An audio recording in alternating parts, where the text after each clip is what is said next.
the baby just went down, so I'm Don't on my blame you. front porch. Don't blame you Perfect. at all, man. I don't know what the weather's like there, but Well, it's it was a finally nice nice, day. man. It's finally nice here in Tennessee and Nashville. So, I got you. I'm over near Memphis, so And I'm but we, north. we had supposed the to rain same again, day. though. Yeah, yeah, I know. We got Oh, spoiled for a day, and Yeah. it's gonna change again. All right, here we go.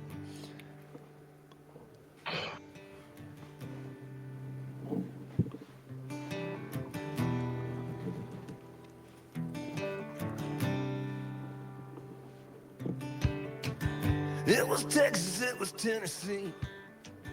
It was what I had come. welcome in, folks. You have reached the Texas to Tennessee podcast. My name is Steve. Up top, we got Soul Gravy. This is his show. Yeah. And Mm, tonight, gravy. tonight we are very excited to have Tony Martinez on as our guest. We're going to spend about 45 minutes with Tony. And Tony, welcome in. Hey, man, it's So, good to be talking to y'all. yeah. Absolutely. So fun fact, Tony is actually Facebook friends with me on my my real name page. So Oh, Oh, really?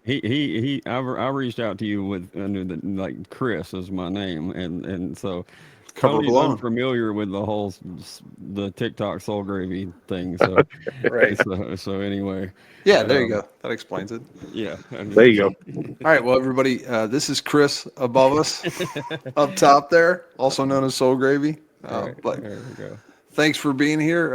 Tony, if you don't mind just maybe taking a couple minutes and giving us a little bit about your backstory, and then we will fire some questions at you. Well, shit, man, I'm almost 40 years old. I'll be 39 in May. Um, I'm from Colorado and Arizona. I spent the majority of my life in Phoenix, Arizona, though. I grew up watching my dad play music, and it's kind of just ingrained in me from a young age. And I knew when I was 4 years old that's what I wanted to do with the rest of my life, and kind of never looked back. And I've had my trials and tribulations, man, and been up, been down, and struggled with addiction. Lost my eyesight around 8 years ago for 3 weeks of my life. Got it back, obviously. Um, yeah, through some really cool stuff, and the scorpion sting brought my eyesight back all the way. That's a whole long story, but anyway, I'm doing good Wow. now. I just had a baby, and dropped this album in August, Everywhere West, and yeah, man, I'm a singer songwriter, multi instrumentalist, and I just enjoy playing music and singing and making people feel things, and kind of letting share my experiences through my music, and if it can help anybody else along the way, then perfect. That's what I'm here for. Fantastic. I know Everywhere West has a special meaning. Can you share with us kind of how you chose that as your Yeah, title, so your so like I subtitle? said, I grew up with my dad playing music, and watching him on stage and learning things from all of his guitar players and all of his musicians he's had through his life and stuff. But his band was called Everywhere West, and a long time ago, when he was still a young boy, he had a job digging fence post holes along the railroad, and a train came by, and some voice told him, "Ricky, look up," and he looked up, the post hole diggers in his hand, and that voice told him that's going to be your legacy, and that's so I kind of grew up with that story, and I just figured there was no better way to pay homage to my dad than have my first debut album kind of dedicated to him, and because if it wasn't for him I wouldn't be who I am. So Yeah, that's super cool. I didn't Everywhere know. West was an old train that Yeah, ran basically from Maine to Chicago and down Route 66 and all that. And yep. But that's super cool. Once I saw that, I was like, oh man, what a cool story, and also nice that you could include your dad in it as well, obviously. yeah, So this is the weird question we ask. The rest of the questions from here on out will be pretty straightforward, but this one's a little odd. We call it the pie question. 3.14. Different kind of pie, but Oh, chess pie, well, close. It can be So whatever buttermilk type pie, of pie you butterscotch want. pie. Yeah, it's a oven baked pie. So we're going Okay. to divide this oven baked pie into 4 sections, and the 4 sections all include You're gonna make parts me of do math right now, bro? no math, no math. I'm just kidding. All 4 sections involve parts of the music business. So the first piece of pie has to do with song creation, so songwriting. Hmm. Second piece has to do with recording.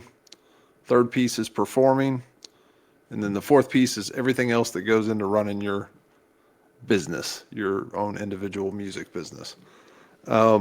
Which of those 4 areas do you kind of naturally gravitate towards? Well, obviously, first comes songwriting, because without that, there would be none of the other stuff. Right. Do you feel like that? So, Yeah. go ahead. Oh, I was just going to say, do you feel like that's kind of, is that your jam? Is that what you feel like you're best at? Yeah, well, I mean, to be an artist, I mean, I guess not to be an artist, but to be the whole kind of thing, you want to be best at all of them. But I mean, yeah, creating and performing, the whole business side, the rest that comes with it, that's why you got to get a team and all that stuff. You learn as you go. But what was the other section? Recording. Oh yeah, recording. Well, I love recording too, man. And Okay. but I've been songwriting and performing for a very long time, way before I started recording. Gotcha. But I've definitely gotten pretty good at recording as well. And you have your trial and error and everything there too. But Okay. So am I right that you recorded with Jinx and obviously with Whitey as well? yeah. What takeaways maybe on the recording side did you have from those experiences? Shit, man. I mean, with Whitey, it was all kind of a blur, man. We were partying a lot back then too, Sure. and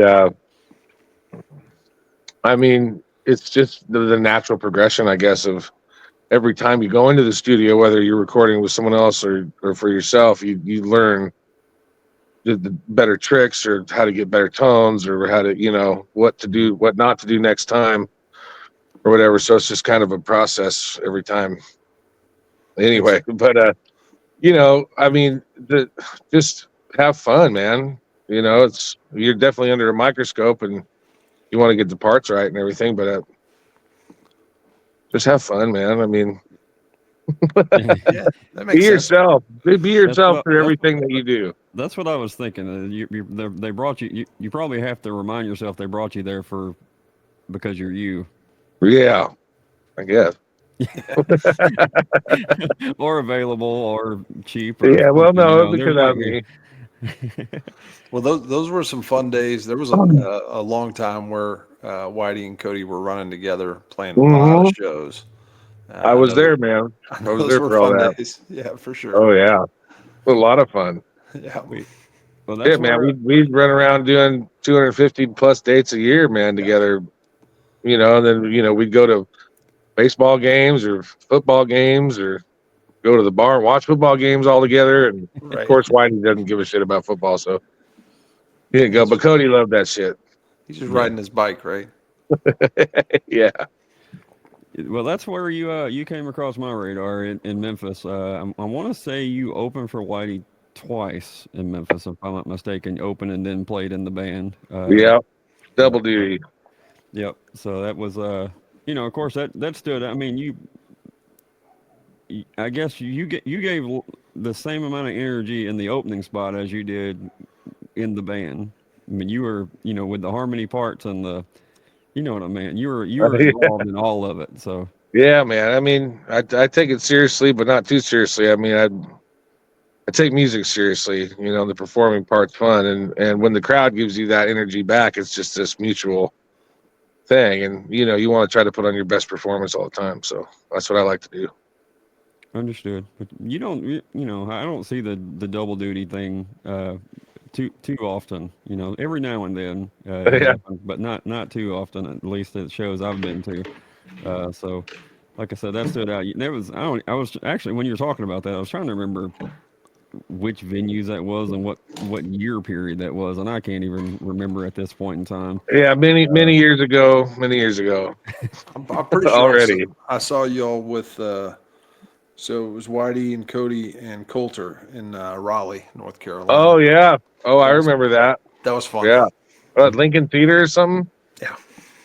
Yeah. Well, I don't know if it's Lincoln, but it was one of the theaters. Yeah. I don't remember was. playing anywhere else in Raleigh besides Lincoln. It must have been that. So, Yeah.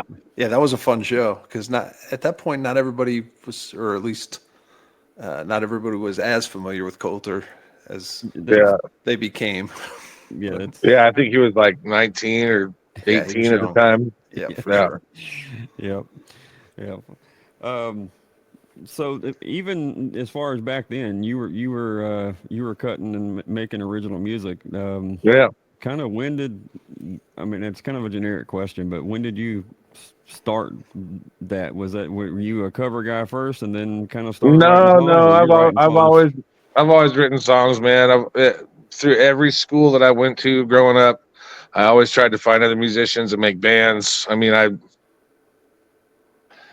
I started making bands in middle school that we actually played out places, and we played the school dances and shit. And Yeah. we'd play songs that I wrote with the band, and then we'd do covers and stuff like that.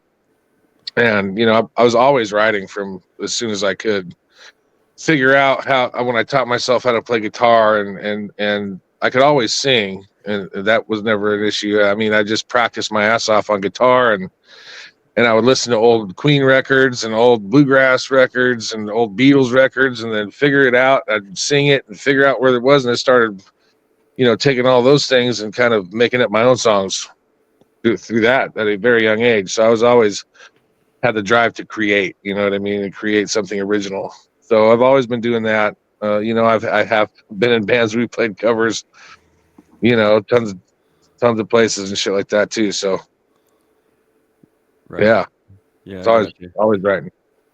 Well, I know that a lot of people that start off in a cover band, it's hard to get the originals heard. But if you start off the gate, with the originals, you're used to whatever comes with that. So Right. Sure.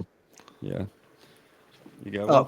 Yep. In terms of, we talked a little bit about songwriting, but everybody seems to have kind of a unique process when it comes to songwriting. What does yours look like? Man, it just depends, man. Like I could be, anywhere, and a melody will hit me, and I'll start singing something or a hook or something, and then sometimes those songs you'll sit on them for a while because the hook is good, and then you have to figure out how to write a verse around it. Or there's sometimes we just sit down with a guitar and start playing something, and that sounds cool, and then all of a sudden words just fall out for it. So some songs, they all happen differently for me. It's not lyrics first, or in music, it's just, it all is As it different for me. happens, right? Yeah. Do you are you the kind of person that goes, all right, I'm going to sit down, we're going to write music now, or do you do it more based upon inspiration? Just, yeah, that. Okay. I tend to, like, when I sit down and I'm going to write this song, it just doesn't happen that way for me. It's like, it has to, like, as epiphany happens, and oh God, I gotta write this down. Right. A lot of ideas happen, sitting on the toilet or driving, Yeah. in the car, and whatever. So Message in the phone kind of deal. Like, oh yeah. okay. That makes sense. Yeah, I've got thousands of them, and then you get a new phone, then they all don't carry over, and then you're like, fuck, I had this really good idea, and I'm gonna lost it forever. Now I'm stressed. Yeah, that makes sense. I guess maybe for somebody who hasn't seen one of your live shows, could you tell us a little bit about what they might come to expect if they came to see you? Well, I mean, high energy. I mean, and witty stage banter, I guess, and crowd interaction, and and just all around a good time. I mean, sometimes I'll have a trio, or sometimes I'll have a 4-piece band. This last show I played, I had a 9-piece band. Oh, Yeah. Yeah, it was a fun show, man. We did the first Honky Tonk Tuesday here in Nashville of 2025, and that's become quite a big night here, kind of a staple where everyone comes and dances, and kind of like old Texas honky tonk, kind of like White Horse on Thursday nights, Sure. Yeah. kind of thing in Austin. And Well, but yeah, sounds we had a pretty good time. it sounds like you might need a seating chart when it's time to introduce everybody when you got 9-piece, right? Well, I had my gal. She's a great singer and songwriter, and she's phenomenal at singing harmonies. And I asked her to join the band and sing harmonies with me. And she was 9 months pregnant during this last show, and she was sitting on a stool and playing the shaker and singing all the harmonies. And I went around and introduced everybody in the band, and I was going to save her for last, and then I forgot by the time I was done introducing the eighth person over there. Right. And jumped back in, and then after the show was over, she's like, "Honey, I'm the only one you didn't introduce." I was like, "Oh shit, really?" So I went immediately back on stage and took her up there and Right. made sure to Yeah. let everybody know. Sounds like you Damn. almost had a 10-piece there, right? Like she's 9 months. Oh yeah, Yeah. she was about to pop. She was about to pop on stage, man, for sure. We got some great pictures of that night, and it's going to be great to, we're getting them framed to hang up in the house. So be great for her. My daughter's name is Phoenix. She's a month old, and Very cool. Perfect. it'll be great. It'll be great for her to grow up and see those pictures of me and her mom on stage while she's in 100%. her mom's belly, Yeah, that can't be. That's a moment in time. You can't recreate those moments. No, Very man. easy, so. Yeah, she looked great too. She's just, man, she's looking real good too, man. The baby's sucking all that baby weight off. She's nature's liposuction. I'm like, holy shit, how'd you get skinny so fast? That's sucking the life out of her. I asked for, Between you and the baby. It's like that Stephen King movie, Thinner. right. How did the 9-piece band situation come about? Tell a little bit about Well, that. on Everywhere West, the album, man, there's a lot of stuff and a lot of parts. And, I play electric guitar and sing, obviously. I got to have pedal steel guitar. I've got to have bass. I've got to have drums. I've got to have acoustic guitar. I've got to have fiddle. I've got to have keys. So Gotcha. right there, boop, boop, boop, So you had a venue that wanted that sound, and No, that's what I wanted. oh, okay. I got you. I mean, I could have went up there and played that night solo, but we got a lot of people in the door, and I wanted to put on a really good show, man. Because since for 9 months, man, I mean, I got you. I've been dad and nesting and getting the house ready for the baby and Right. all that stuff. So it's now that we've had her and we're kind of every day's changing. It's like, think we got a schedule going, and then nope. Yeah. Your schedule is her schedule. yeah. 100%. Yeah, she doesn't even pay rent, man. It doesn't change either. Right. Yeah. I'm looking forward to everything, though, all these firsts and everything, man. It's really cool. Yeah. Well, since we're about at halftime, do you mind giving us a little intro to White Label Lies? Yeah, man. So White Label Lies is one of my favorite songs off the album. I wrote 3 songs. Well, we recorded a bunch of songs. I mean, we already had a full album before I wrote White Label Lies and Wrong Like the Weatherman and Alabaster Rose. But I did a 9-gram mushroom journey and then wrote those 3 songs and showed them to Wolf and everybody. And then they're like, we got to put these on the album. I'm like, I know. Right.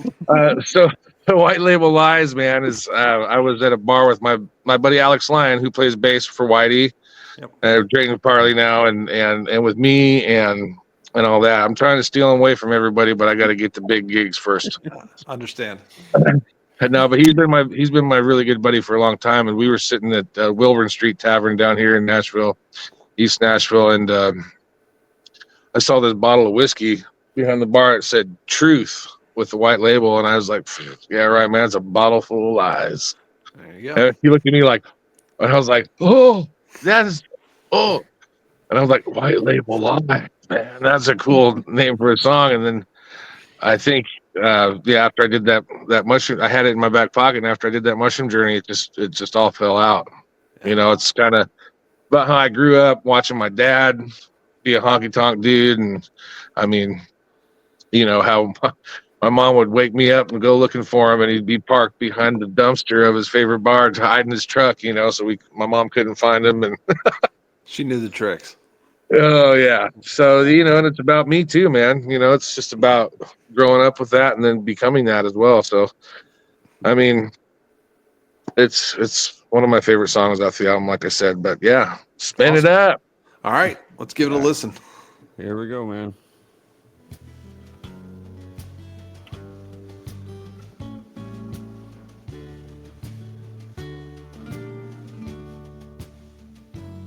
I told you that I loved you, and I promised to always keep you safe and warm.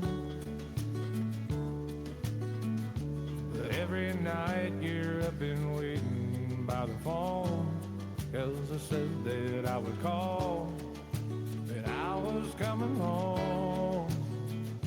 I never do, it's easy scouring the city for my own truck that's probably parked out back behind the dumpster of my favorite bar. Everybody's acting like they're someone far from who they really are.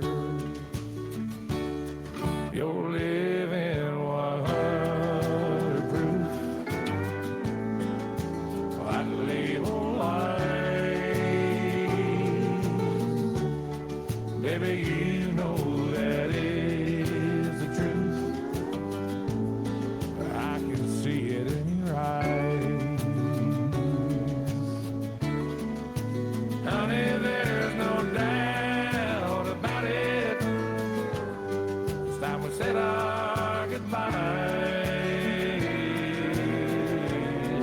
You're living 100 proof. White label life.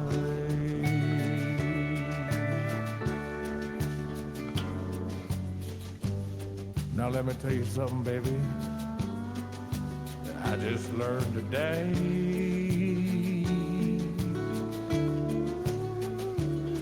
I made promises I couldn't keep, that I knew I couldn't keep. I still promised anyway.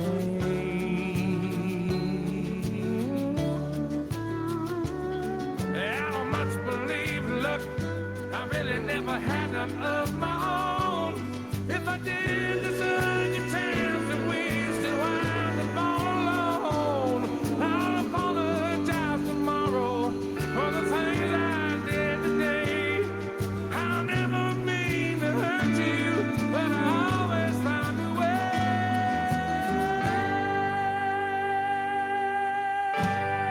You're living 100 proof. White label lies. Baby, you know that is the truth. I can see it in your eyes. Baby, there's no doubt about it. This time we said our goodbyes.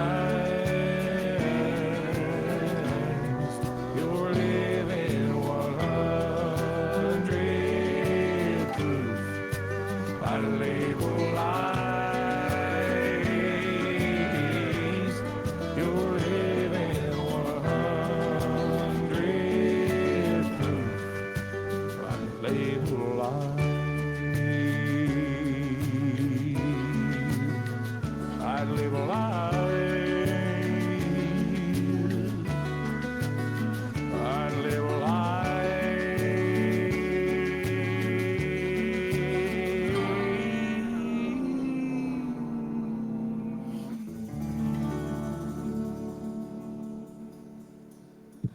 That's so damn smooth.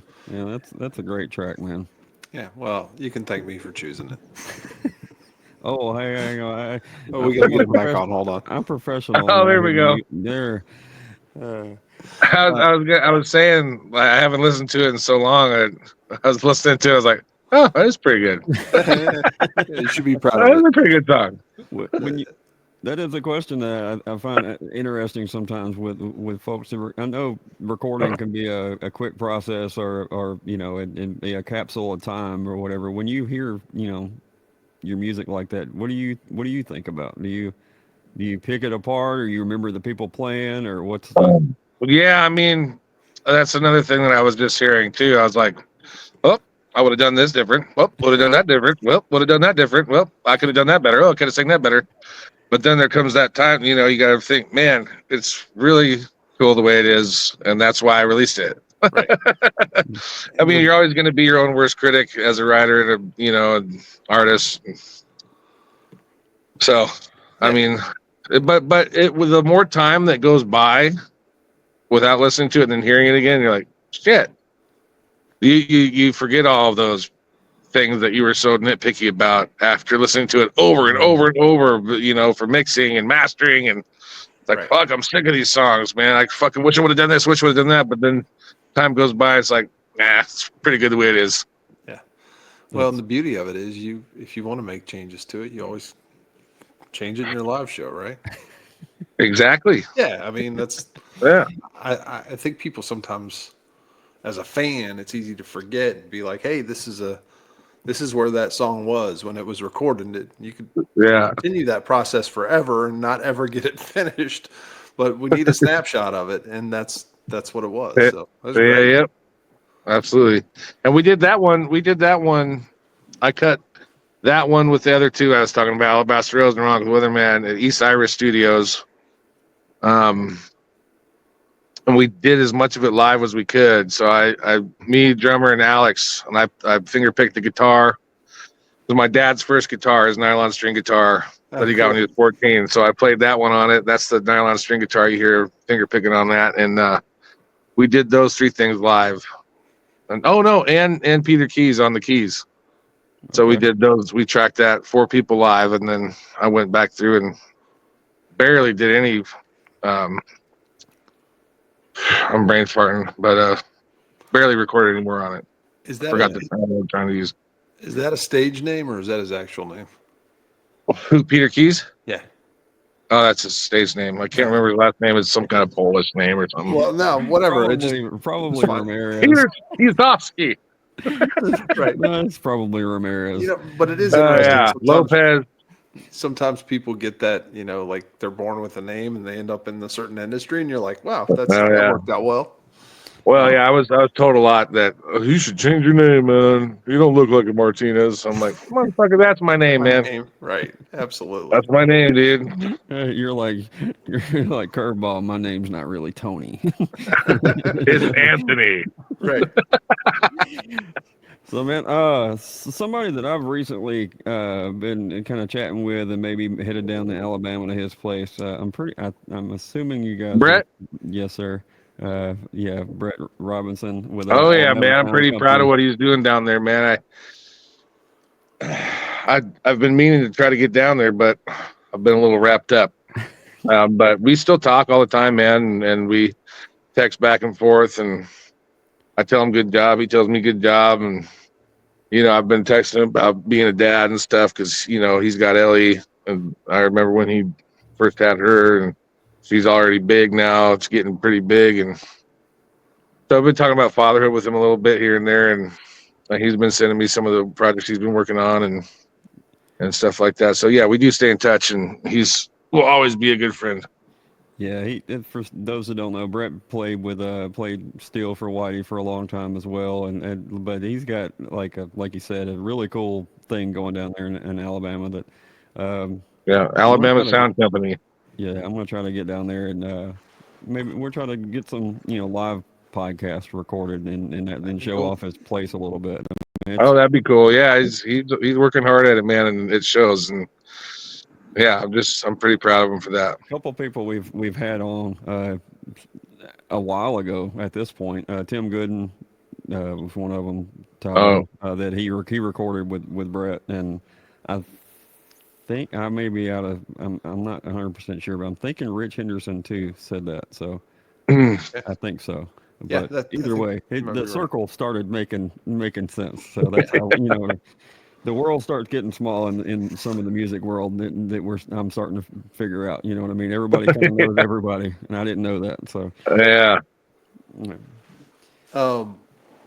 Best advice that you've got, parenting advice so far, and then the worst parenting advice that you've gotten so far. I'm sure you've gotten a lot of Shit, both. everyone's got their opinions, man. Yeah, Everyone's got right? their unsolicited opinions. I don't know. I mean, I sold some dude. I sold some dude some nightstands. They were too clunky, and my girl wanted to get rid of them so we can get smaller ones. Okay. And to not take up so much room, to make room for the bassinet and stuff. And I sold this dude. He was going to refinish them and do all that. And I guess he's just like, the best way I like to put it is, we take care of them for 18 years to get the fuck out of my house. He's like, what I mean by that is set them up for life to, and give them the proper, instill in them, the goods and basically just saying, be a good fucking dad to the point where he's like, my daughters are doctors and brain surgeons and shit now because I got them the fuck out of my house. His delivery's just a little off. Yeah, it's like, well, we are in Tennessee. But yeah, I mean, I got what he meant, Yeah. and that's pretty good. I mean, worst parenting advice. Like, I don't know. I try not to listen to anybody's advice unless I ask for it. yeah, And so far, I mean, you just kind of got to roll with the punches, man, and just be on point yourself and be there. Yeah. You just got to be there. Sure. Yeah, absolutely. yeah. Being there is like the unfortunately these days it's the most it's kind of uncommon in a lot of situations. So Well, I mean, you know what I mean. That's just the the man has to go out and work, and the wife stays home with the baby, and it doesn't always have to be that way, but it tends to be that way. I mean, the mom has the milk at first, Yeah. So I was meaning the effort, just putting in Oh, the yeah. effort. A lot of people avoid the effort, so just that's Yeah. step number one. So absolutely. yeah, which is And all I can try to do is do the things that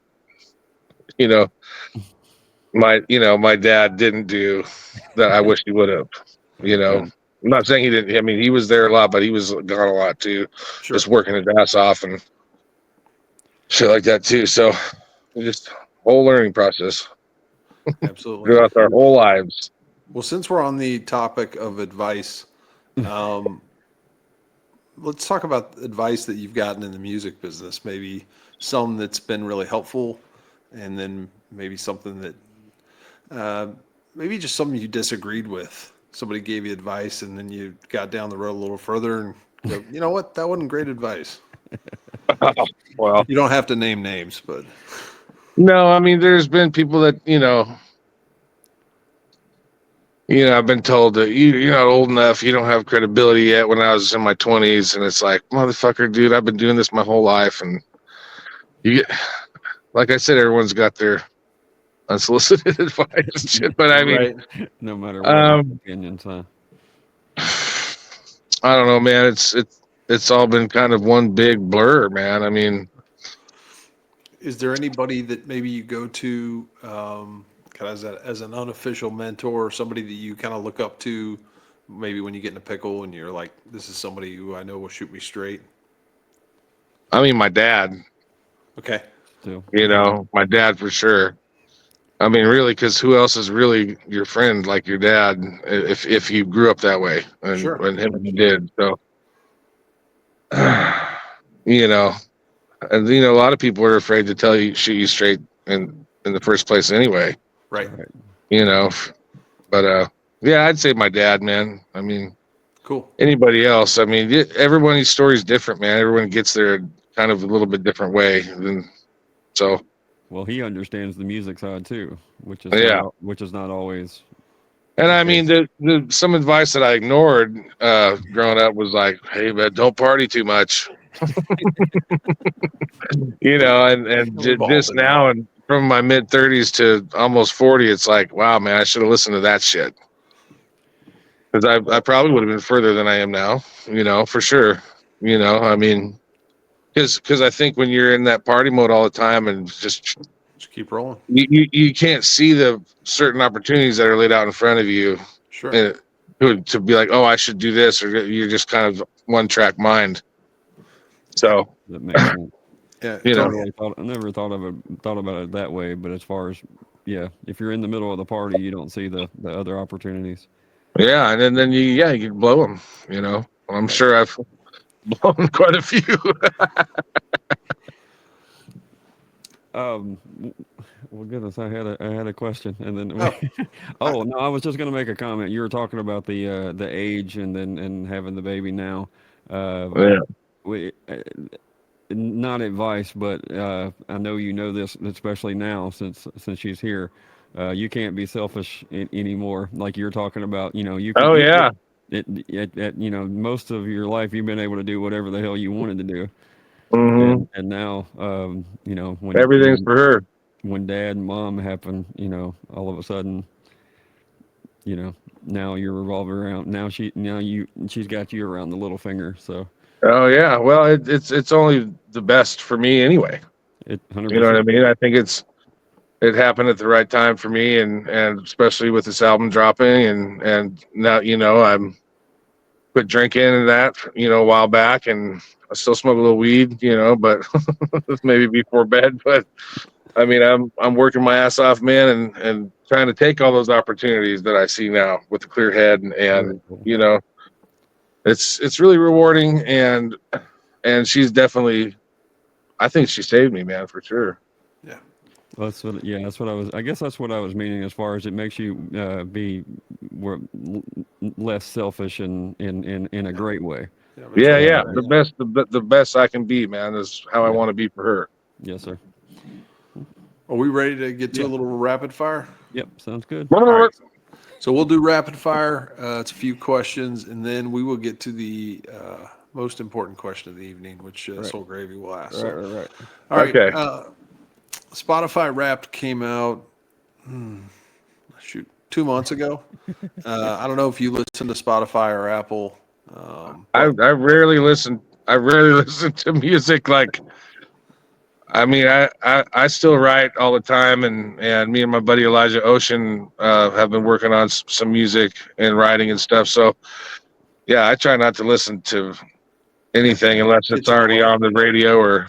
Yeah, I just feel like it influences me too much it's subconsciously maybe all right. to not be as original as I could if I didn't. But anyway, go ahead. Sorry. Now we'll officially retire that one. I think it's about time because now we're asking people to recall what was going on in December, which isn't really fair. So, I was getting ready to have a baby. Yeah, that's right. Let me ask you. Well, you'll probably have like the Wiggles, or I don't know. Not yet. No, but like whatever the little kid music is, that'll be Yeah. top of your That'll be Spotify. Well, I was That'll be actually thinking about doing a little kids album with me and my gal. Oh, very cool. Writing some songs and making a book for it or something, and Yeah. having a little interactive deal. That'd be super fun. cool. Yeah, Yeah. it's a great idea. Mhm. The next question is Desert Island album. So let's say you're stranded on a desert island. What's the album that you're gonna take with you? Whatever Beatles album has the song "Help." All right. Was I that think that's actually the help that album. album? I Which think one was it's it? This one? Oh, help! think Yeah, it's help! Okay. Beatles, help! Yeah. Well, Yeah. there we go. Good answer. I'm I even curious. wrote it in Our- the sand. No, you're the first person that's done that. The other would be Police with the sending out an SOS. Like that would Yeah. be the other. Yeah. Well I done. don't remember the name of the song, but Message in a Bottle. Yep, Yeah, okay, I think. that's right. All right. that's the one. All right. So this one, I don't even want to ask it, but I'm going to. I know Cool. you've been playing since you're 4 years old, but what would you be doing if you weren't doing music? I have no idea, man. I mean, music has brought me to where I am at this point in my life now. I mean, My parents always told me when I was a kid that I could have been a lawyer because I Okay. always won all the arguments and all that Yeah. stuff. But I mean, I love working on cars. I love a good honest day's hard work too. So I mean, I don't know. I mean, I'm working construction right now. Also, you know, just to keep some income coming in, like as much as I can, man, through this record deal and this everything, man. Before I go on tour, I mean, if I've got time, man, I'm gonna work. Yep. Speaking of cars, this isn't part of the official rapid fire, but is that a 77 Firebird in that picture? Oh, That you took for dude, the album? it's something like that. I don't know. It wasn't mine. It's somebody else's. I got a '95 Corvette sitting right here Oh, nice. in the driveway, and a '79 Chevy pickup truck, and my buddy's El Camino. We're a Chevy household over here. Very cool. Very cool. All right. Dinner with one historical figure. Hmm. Wow. Dinner with one historical figure.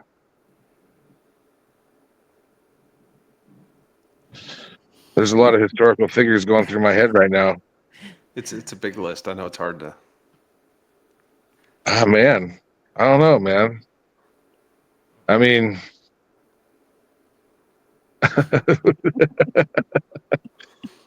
what? Who was? What was that? Was it Beethoven that was deaf? Who was deaf? Was it Mozart or Beethoven? I don't remember, man. No, I don't know, man. I mean, what kind of dinner? You know? Well, that was part two of the question. What would you be eating? So you could just tell us what you're going to eat, and that's fine. Yeah, man. I mean, I haven't thought about who I really would love to have dinner with. That was a part of history. Right. Yeah, it's an oddball. I mean, question. I guess our founding fathers, one of them, man. You know, be like, do you guys really? Think this You out. guys know what's happening right now? I don't like to get political and shit though, but yeah. Yeah. And yeah, we'd probably be up having lobster somewhere up in the Northeast. Yeah, there you go. All right. Solid choice. All right, very Right. cool. Tell us what your ideal green room looks like. Well, maybe some big leather couches, saddle tan. Little kitchen with a little coffee bar, a fridge stocked full of, you know, veggie trays, and maybe a little game in there, you know, maybe a shuffleboard or, you know, something like that. Yeah, that's Just cool. just a comfy green room, man, big enough to chill with everybody. I mean, I've been in some really shitty green rooms in my life, Understand. so Yeah. and some really nice ones. So it's always nice to have like a espresso machine and Yeah, some of the all that creature shit back comforts. there. Yeah. First concert that you attended that wasn't your dad, and then first concert that you paid to go see. I don't know if I've ever paid to go see a concert. Oh, yes, I have. That's kind of baller status. My first concert was Dream Theater. Oh, Okay. interesting. That was my dad's guitar player's favorite band. Okay, And cool. he asked me if I wanted to go. And I was like, sure. Sounds like fun. Yeah. Well, he was kind of like a big brother figure and stuff too, you know. So what he liked, I was like, yeah, that's cool, man. Well, I Nice. still didn't understand progressive rock, but yeah. And then when I paid to see, I mean, I don't know. I think it was like Lindsey Buckingham or something, Celebrity Theater. Yeah. Okay. But I haven't really had to pay for many concerts in my life, I guess. Yeah, that's pretty cool. Lindsey Buckingham's an underrated guitarist. Yeah. But Yeah. I'll just die on that hill by myself. Yeah. Also, I guess the last question I wanted to ask you, you've played I know you've played some awesome venues, but are there any venues that are kind of on your bucket list that you'd like to play? Red Rocks, man. I mean, it's in Golden, right where I spent a lot of time watching my dad play as a kid. And I actually lived in a trailer park right around the block from there. So Okay. growing up, so it'd be kind of cool, the full circle moment for me to go back and play that area. Were you in Morrison? Right there? No, I was in Golden, man. Okay. Nice. Yeah. Very cool. All right. All right. Well, So I think Red Rocks is definitely a big time bucket list for me. awesome. Cool. All right. That Well, would be cool. Everybody that gets brought up a lot, of course. But you have a different, connection. to it, yeah, different It's like connection. old stomping grounds kind of thing, but like elementary school shit. Yeah, no. Yeah, for sure. You Riding my bike around. proving the kindergarten teacher wrong. All right, all right, Tony. You said I'd never make it. All right, man. This is the last question and the most important question. It started off as a joke on episode 1, and here we are. So, Tony, what is your favorite Little Debbie snack? I know that's tough hitting stuff right there, but Easy, man. It's Nutty Buddies. all right then. Shout out to the That's Nutty Little Buddies. Debbie, isn't it? Yes, Yeah. sir. Yeah. Yeah, Nutty Buddies, man. I eat them sideways, wafer by wafer, and then I eat them like with a glass of milk, lactose-free milk, because that's what we have here at the house. And my girl's lactose intolerant, but I think in drinking lactose-free milk now, if I drink regular milk, then I'm lactose intolerant all of a sudden. So I think, but anyway, yeah, little Debbie, Nutty Buddies, man. You gotta Those are the ones. You gotta break the package apart. Separating them. No, I open them at the top, Oh, okay. and then I pull one out and I eat it side by one little wafer at a time, and then I do 2 wafers, swig of milk, and then 2 more wafers, swig of milk, and then I go on to the next one. This is only content you get right here. That's the Little Debbie way. Right. Hey, shout out to Little Debbie. All right, Tony, man, I appreciate you. Like I said, I reached out to you on Facebook. You sent me to the folks to get in touch with, to get this all lined up. I appreciate the time. Hell yeah, man. I appreciate you guys too, man.